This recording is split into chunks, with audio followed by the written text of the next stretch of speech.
Você que trouxe a palavra de Deus. Glória a Deus. Abra lá em Lucas capítulo 15. Lucas capítulo 15. Glória a Deus. Aleluia. Glória a Jesus. Lucas 15, no versículo 11 em diante até o 19, nós vamos ler. Glória a Deus. Aleluia.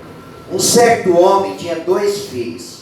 E o mais moço deles disse ao pai: Pai, dá-me a parte dos bens que me pertencem.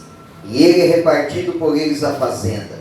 E poucos dias depois, o filho mais novo, ajuntando tudo, partiu para uma terra longínqua. E ali desperdiçou seus bens, vivendo dissolutamente. E havendo ele gastado tudo, houve naquela terra uma grande fome, e começou a padecer necessidades. E foi, e chegou-se a um dos cidadãos daquela terra, o qual mandou para os seus campos apacentar porcos. E desejava encher o seu estômago com as bolotas que os porcos comiam. E ninguém lhe dava nada. E tornando em si, disse: Quantos jornaleiros de meu pai têm abundância de pão, e eu aqui pereço de fome. Levantar-me-ei e irei ter com meu pai, e dir-lhe-ei: Pai, pequei contra o céu e perante ti, já não sou digno de ser chamado teu filho. Faze-me como um dos teus jornaleiros. Amém? Título da mensagem desta noite: Consequências em deixar a proteção familiar.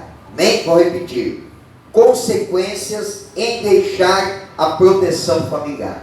Amém? Essa proteção, irmãos, ela pode ser a proteção familiar, mas ela pode ser qualquer tipo de proteção espiritual na nossa vida. Amém? Desde que estejamos debaixo de uma proteção espiritual. Isso é importante. O filho pródigo, se você for ler a história com muita calma, ler ali na Bíblia, e se você for ler uma história secular a respeito dessa época e do povo ao qual faz parte esse texto, você vai entender que o filho pródigo, ele cometeu muitos erros na sua vida. Ele foi assim, uma sequência de erros cometidos pelo filho pródigo. Mas o maior erro que ele cometeu, o erro mais significativo na vida dele, que lhe trouxeram uma consequência espiritual muito grave, foi que ele rejeitou, ele subestimou, ele não deu valor para a proteção espiritual que ele tinha na sua casa. Ele tinha um pai que lhe amava, ele tinha um pai que lhe protegia, ele tinha um pai que lhe dava proteção espiritual, mas ele menosprezou, ele não deu valor, ele tratou aquilo com descaso, ele virou as costas para essa proteção. Quando ele teve uma oportunidade, ele preferiu se afastar da proteção espiritual. E quando a pessoa comete esse erro, irmãos, é por isso que você precisa aprender a não se afastar da onde existe proteção espiritual. Irmão, não se afaste da igreja, não se afaste da célula, não se afaste das atividades da igreja.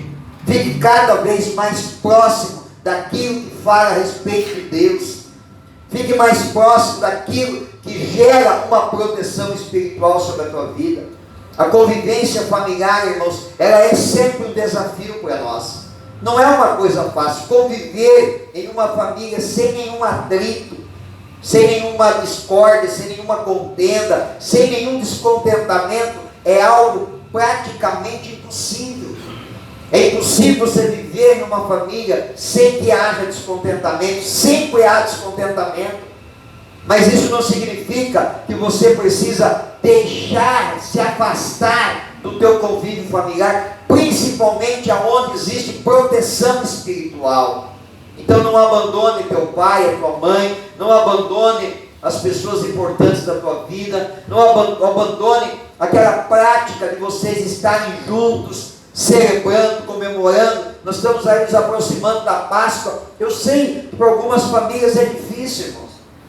É difícil conviver, estar no mesmo ambiente. Para algumas pessoas é difícil conviver com aquela pessoa. Mas se nesse ambiente existe temor de Deus, é importante que você esteja debaixo dessa proteção espiritual. Se o teu pai, a tua mãe, o teu esposo ou a tua esposa são pessoas que não geram esta bênção sobre a tua vida, são pessoas que não te protegem espiritualmente, provoque esta bênção, provoque na vida deles. Se perdeu um costume, que era um costume muito importante das famílias, em que os filhos chegavam para os pais antes de dormir à noite ou antes de sair de casa e diziam: a bênção, pai. E o pai dizia: Deus te abençoe, meu filho. Isso é uma forma de proteção espiritual. Você estará sendo protegido. Então provoque esta bênção. Provoque a bênção na vida das pessoas. Não apenas do pai e da mãe, no sogro, na sogra. Tem gente que menospreza o relacionamento com o sogro e com a sogra. Está perdendo, irmãos. Está perdendo a oportunidade de ser abençoado. Principalmente se o sogro e a sogra forem pessoas que temem a Deus. Pessoas que servem a Deus. Se não servem a Deus, você tem o papel de provocar a bênção. Levar eles a te abençoarem. Vai na casa deles, peça para fazer uma oração. E quando terminar a oração, diga amém. Eles vão dizer amém. É uma forma de ser abençoado. Então, irmãos, não faça, não cometa esse erro que o filho pródigo cometeu, de se afastar da proteção espiritual. Irmão, não se afaste da igreja, não se afaste da célula. Eu sei que a célula, em algum momento a célula, ela deixa de ser atrativa. Tem dia, irmão, que a célula está chata. Tem dia que nós estamos lá na célula, aparece alguém que é inconveniente, que fala o que não deve, que se comporta de forma errada. Às vezes aparecem pessoas negativas, que nada dá certo, que nada funciona. Tenho que dar testemunho, tenho que dar testemunho. Que a gente diz assim: não vejo a hora que essa célula acabe. Tem célula que tem pessoas que a gente não se agrada delas, mas aí é o lugar de você ser abençoado. Ali tem proteção espiritual. Não se afaste, irmão, não se afaste da bênção. Não cometa o erro do filho pródigo. Não se afaste da igreja, irmão. A igreja também tem alguns momentos que a igreja ela não é atrativa.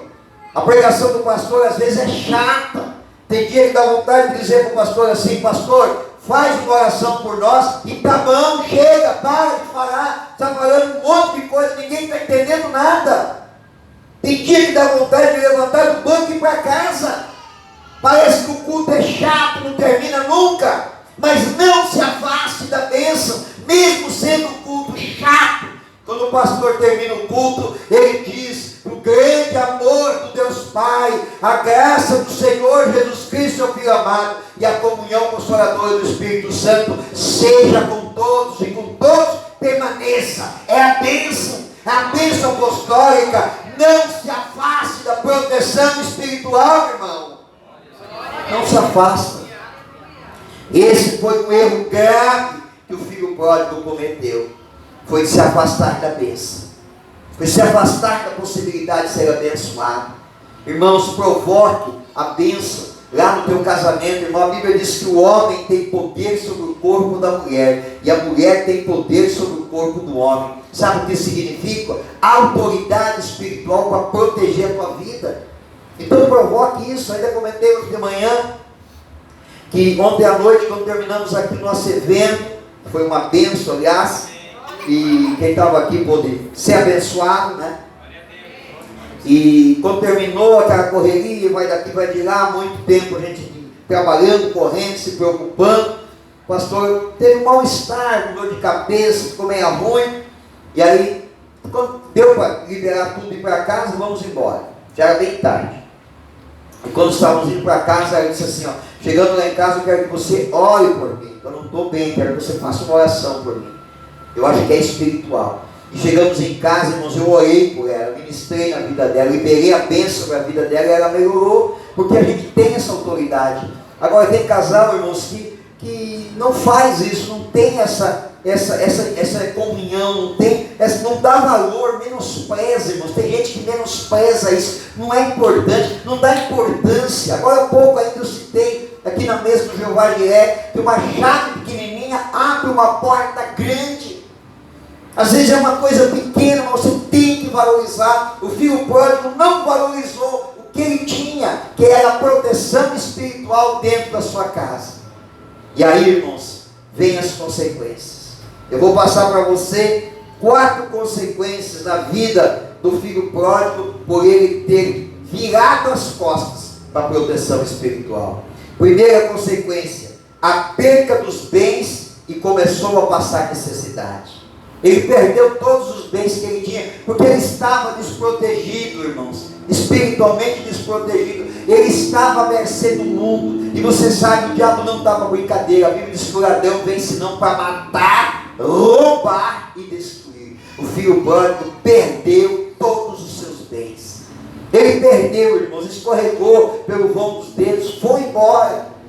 Tem gente que pela falta de uma proteção espiritual perde o que tem, escorrega pelo vão dos dedos, ganha, mas perde, ganha, mas não consegue realizar sonho nenhum, não consegue fazer nada, não consegue sair do que é nunca.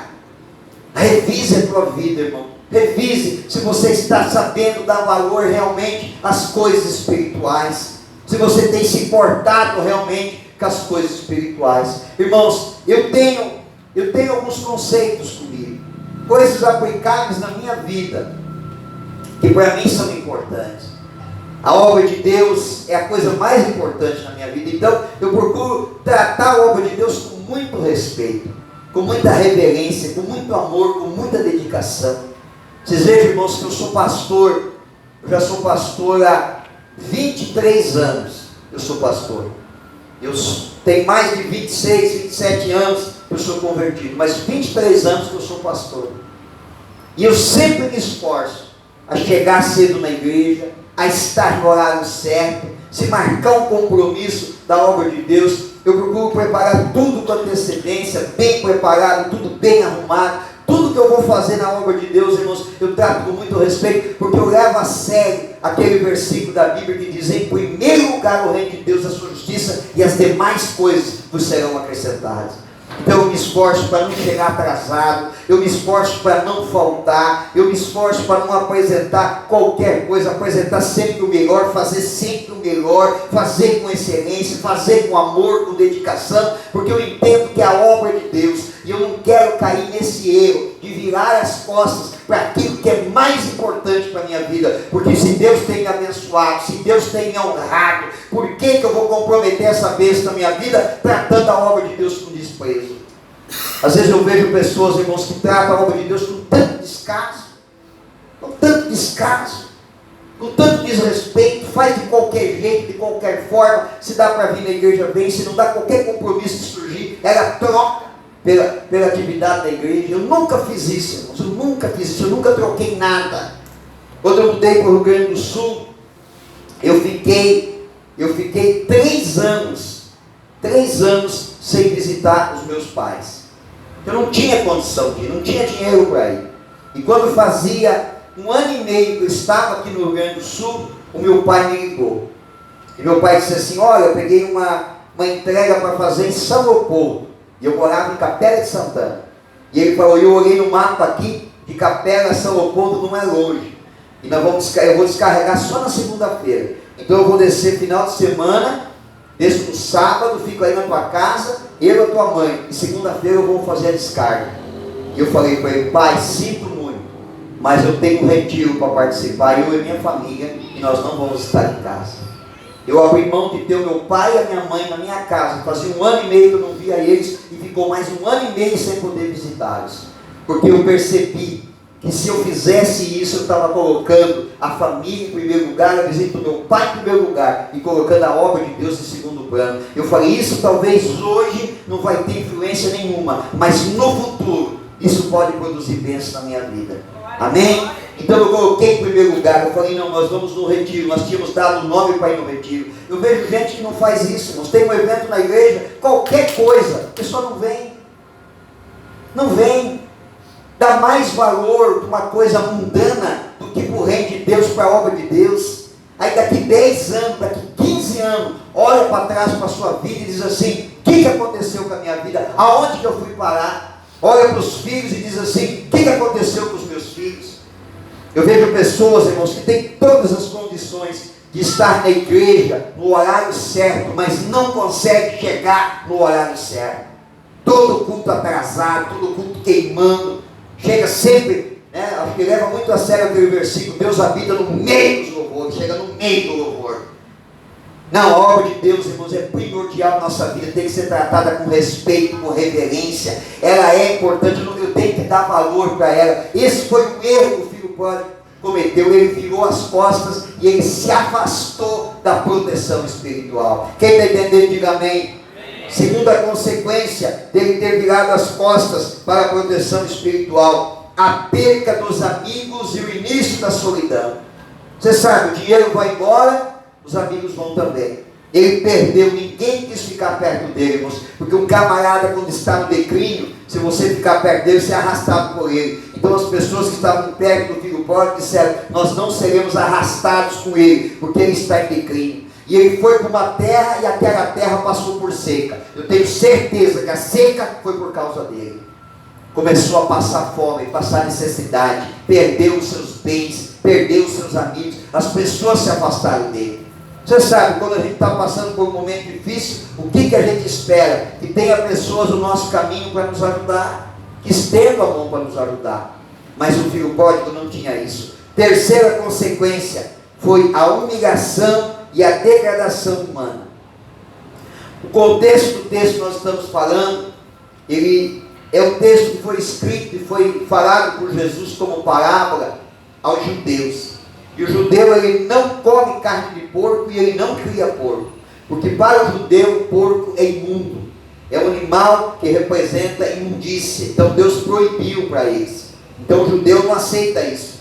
Então a história foi narrada num contexto judaico. Então esse menino provavelmente era um judeu. Então veja bem, ele está numa terra distante, agora ele não tem mais dinheiro, agora ele não tem mais amigos, agora a terra está passando por seca, e ele diz: eu vou ter que trabalhar para mim comer. E o único serviço que ele encontra é exatamente algo que para ele é imundo: é cuidar de porcos. É a humilhação e a degradação humana. É isso que acontece, irmãos, com alguém que despreza a autoridade espiritual. Amém? Outro dia eu estava assistindo uma reportagem falando a respeito das drogas. E aí, na reportagem foi mencionada uma pessoa que era uma pessoa de bem, que era uma pessoa de posse, que era uma pessoa que tinha recurso, mas ela se envolveu com as drogas. E ela caiu exatamente nessa degradação humana. Ela se tornou um andarilho, se tornou alguém que as pessoas nem querem chegar perto às vezes, né? Jogado na rua, vivendo praticamente só com as drogas. E eu quero dizer uma coisa para você aqui, irmãos. O maior câncer da sociedade hoje, e o responsável por a maior parte da criminalidade no Brasil hoje, é a droga. É a droga. Lute com todas as tuas forças, irmãos. Lute com todas as tuas forças para proteger tua família e deixar eles longe das drogas. Em qualquer tipo de droga. Começando pela mais sutil e enganadora, que é o cigarro e a cerveja. Faça o máximo para afastar os teus filhos das drogas. Não coloque eles próximo a isso. Eu tenho uma experiência até triste com relação a isso. Eu fui criado num lar estruturado. Minha família é uma família boa, meu pai um homem honrado, um homem bom, um homem honesto. E sempre me ensinou coisas boas, mas a Bíblia ela é suprema em toda a sua sabedoria. O que a Bíblia diz? Instrui o menino no caminho que deve andar, e até quando for velho não se apartará dele. A Bíblia não diz assim: mande o menino para o caminho certo. A Bíblia diz: traga o menino para o caminho certo. Tem uma frase que eu há uns 3 anos atrás, eu vi na rede social no Dia dos Pais, em que o menino disse assim: pai, o teu exemplo fala tão alto que eu não consigo ouvir a tua voz. O que marca os nossos filhos é o exemplo, irmãos. Você pode ter a idade que for, o teu pai e a tua mãe sempre serão um super-herói para você. A gente sempre vai enxergar os nossos pais como um super-herói. Eu tinha sempre o meu pai como meu super-herói. Tudo bem, chega uma idade, a gente se torna adolescente, jovem, a gente começa a se relacionar com pessoas um pouco diferentes, a gente começa a experimentar algumas coisas diferentes, e a gente muda um pouquinho a nossa ótica com relação aos pais, mas aqui no fundo do coração a gente nunca perde aquela referência de que o pai e a mãe são os nossos super-heróis. E eu sempre tive meu pai como super-herói. E o meu pai sempre falou para mim assim, ó, não fume e não beba, que isso faz mal para a saúde. Só que o meu pai fumava e bebia. E eu olhava para ele e eu queria, não de uma forma consciente, de uma forma inconsciente, mas eu me sentiria realizado se eu fosse igual a ele, se eu fizesse as coisas do jeito que ele fazia. Tanto é que eu tenho muitos gestos meus, que às vezes eu me pego com esses gestos e eu me lembro do meu pai, que eram gestos que eles faziam, a forma de falar, de conversar, é muito parecido com o meu pai. Então o que aconteceu? Com 12 anos de idade, um amigo próximo, um menino, um companheiro, um colega, ficávamos juntos, me instigou para que a gente fumasse. Eu disse, mas o pai sempre disse que não é para fumar, mas eu tinha vontade de fumar e de beber, porque o pai fumava e bebia. Então eu tinha vontade, com 12 anos de idade. Esse meu amigo disse, tudo bem, teu pai não deixa, mas você não precisa fumar, que ele saia. Fuma escondido. E eu fumei escondido 3 anos. 3 anos eu fumei escondido do meu pai. Com 15 anos de idade eu criei coragem, lógico que eu já sabia que não era bobo nem nada, mas com 15 anos de idade eu tive coragem e disse para ele, pai, eu fumo, eu sou fumante. Eu adoro desde os 12 anos de idade. E eu já consumia bebida alcoólica com 12 anos de idade. Pequenas porções, mas bebia, ia numa festa, tomava uma cerveja, ia no outro lugar, tomava um gole de bebida, e assim eu fui aos poucos sendo introduzido neste mundo. É a primeira droga. Eu não entrei para nenhum outro tipo de droga, eu nunca fumei maconha, nunca usei cocaína, crack, nada disso. Graças a Deus, Deus teve misericórdia da minha vida, mas só essas 2 drogas já era suficiente para acabar com a minha vida. Graças a Deus, Deus me libertou, me deu a oportunidade de eu ser liberto. Agora, a educação dos meus filhos foi diferente. Eu hoje posso dizer para eles, ó, siga o meu caminho, siga o meu exemplo. Não é apenas um discurso de dizer assim, ó, isso faz mal. Sabe por quê? A melhor proteção que você pode dar para a tua família é essa, é o teu exemplo. É por isso que eu quero alertar você que é pai aqui, e você que vai se tornar pai um dia. Qual é o melhor lugar para o teu filho crescer, irmãos? É dentro da igreja. É envolvido lá na célula. É o melhor lugar. Mas se você não tomar cuidado, você vai passar uma informação negativa para ele. Quando você diz assim, olha, hoje não vou na célula, porque hoje eu estou cansado. Sabe qual a informação que você está dando para o teu filho? Que no futuro, quando ele for tomar as decisões dele, não é tão importante assim na igreja e na célula, não é tão importante. Você tudo bem, você é um adulto, você talvez tenha atividades, mas lá no futuro, quando ele for jovem, irmãos, ele vai ter vontade de fazer outras coisas. E se ele não estiver comprometido com o reino de Deus, ele vai ceder e vai procurar satisfazer essa vontade no mundo. E aí é que está o perigo, irmãos, aí que está o perigo. Deus teve misericórdia da minha vida. Eu fui para a bebida, eu fui para o tabaco, eu fui para o cigarro. Mas um dia Deus me resgatou. Deus colocou uma pessoa no meu caminho para me mostrar um caminho diferente. Alguém que tinha autoridade espiritual para orar dentro da minha casa, para me proteger espiritualmente. Deus teve misericórdia. Eu acertei por acaso, não foi uma escolha minha, mas Deus colocou no meu caminho essa pessoa, para que eu tivesse relacionamento, casasse e tivesse uma proteção espiritual. Mas eu faço uma pergunta para você: e se o teu filho não tiver isso, irmãos? Se o membro da tua família não tiver isso, lá na frente você vai olhar para trás e vai dizer, por que eu não ouvi o conselho do pastor? Por que eu não me dediquei um pouco mais na igreja? Por que eu não me dediquei um pouco mais na célula? Por que eu não envolvi mais a minha família na célula? Deixe esse exemplo, irmãos, deixe esse exemplo, para que daqui 5, 6, 7, 8, 10 anos, o teu filho diga assim, olha, o pai e a mãe não perdia um culto, o pai e a mãe não perdiam uma célula, o pai e a mãe não perdiam um evento na igreja.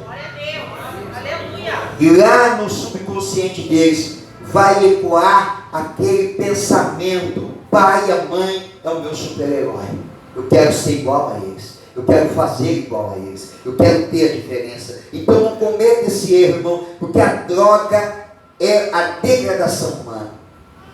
Ter alguém na família que é viciado, irmãos, acaba com a família, irmãos, destrói uma família, destrói. Nós acompanhamos aqui na igreja, acompanhamos um tempo atrás, vários casos aqui. Teve alguns que eu confesso para vocês, irmãos, nós desistimos, nós se afastamos, porque percebemos que a gente estava se aproximando tanto, que a gente estava começando a correr risco, até de vida. Eu e o irmão Mike chegamos em um ponto de droga para pagar a conta do comissário, né, Mike? Vamos lá pertinho, tirando dele do bolso, vai lá, paga a tua dívida lá. Estava ameaçado de morte. A gente tentou de todos os lados. Mas a gente viu que não tinha jeito, irmãos. Por que, irmãos, que não tinha jeito? Por que não tinha jeito? Porque é uma família que conhece o Evangelho, mas não dá proteção espiritual para a sua família e não quer comprometimento de verdade. Não dá valor, vira as costas para as coisas de Deus, não se entrega de verdade, não se compromete de verdade, não busca de verdade, não tem estrutura para abençoar a família. Então não cometa esse erro. Só que a gente acompanhou de perto, a gente viu a destruição da família, o sofrimento dos filhos, o sofrimento da esposa, de ver aquela situação. Uma situação que a gente não quer para ninguém, nem para inimigo a gente quer algo assim. A degradação humana é terrível. É só você olhar, de vez em quando a gente se depara com alguns na rua, num estado crítico, num estado deplorável, numa situação assim, que chega a doer o coração da gente. Mas a gente pensa assim, o que a gente pode fazer, irmãos? O que a gente pode fazer? Então vamos proteger a nossa família. Proteja. Você que é adolescente, você que é jovem, você que é criança que está aqui. Quando teu pai for rígido com você, agradeça a Deus por essa proteção. Quando teu pai te cobrar, exigir, querer mexer lá no teu quarto, nas tuas coisas, revistar para ver se está tudo ok, não fique bravo com ele, agradeça a Deus pela preocupação que ele tem com você.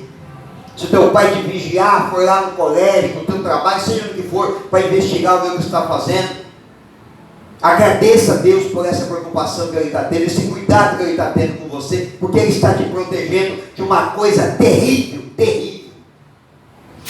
Eu não sei dizer o percentual, mas eu acredito que ultrapasse 70%. 70% daqueles que caem no crack não conseguem voltar mais. O final é ou a morte ou a rua, a cadeia. Não consegue se recuperar. 70%. Eu acho que qualquer por aí mais ou menos. Dá até para pesquisar na internet, você vai ter um dado mais preciso. Mas é muito alto, irmãos, é muito alto. Depois que o camarada cai no crack, é muito alto o índice de pessoas que não conseguem mais voltar a uma vida normal. Então não deixe a tua família cair para isso. Seja radical, irmãos. Eu sei que alguns me criticam às vezes. O pastor é radical demais. Eu sou radical. Eu sou radical porque aponte para mim um benefício que uma cerveja tem. Um benefício. O melhor, faça uma pesquisa na internet como é que é feita a cerveja, o tanto de porcaria que vai numa cerveja. E aí vá no médico de verdade, e pergunte para ele se a cerveja tem algum benefício. E tem gente que acha engraçado, ainda quer consumir cerveja. Não tem benefício nenhum, irmãos, nenhum. Por que eu vou me arriscar? Um dia alguém me questionou e disse assim, eu tomo vinho em casa, só eu e minha família em casa, não saio para beber em lugar nenhum, não saio bebendo por aí, não dou mau testemunho, eu acho que isso não é pecado. Eu falei, realmente não é pecado, é claro que não é pecado.